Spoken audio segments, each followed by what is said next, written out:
डोंबिवली पूर्व रेल्वे स्थानक परिसरातील फेरीवाल्यांवर आता महापालिकेने मोठी कारवाई सुरू केली आहे।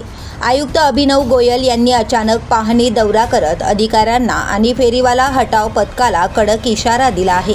यापुढे रेल्वे स्थानक परिसरात एकही फेरीवाला दिसला तर ग आणि फ प्रभागातील फेरीवाला हटाव पथकातील तब्बल 40 कामगारांना एका झटक्यात निलंबित करण्यात येईल, असा स्पष्ट इशारा आयुक्तांनी दिला आहे।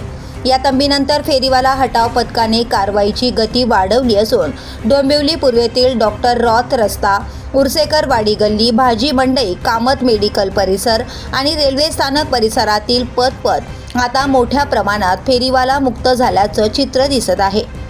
गेल्या 2 दिवसांपासून नेहमी गर्दीने गजबजलेले हे परिसर आता मोकळे दिसत असून फेरीवाल्यांच्या अनुपस्थितीमुळे नागरिकांनाही आश्चर्याचा धक्का बसलाय।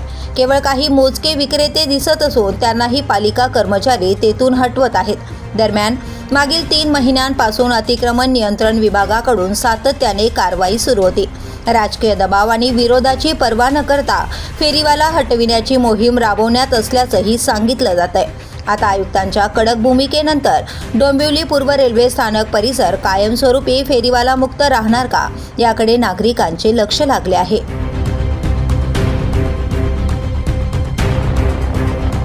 द पोलीस न्यूजसाठी अनिल शिरसाट, कल्याण, डोंबिवली।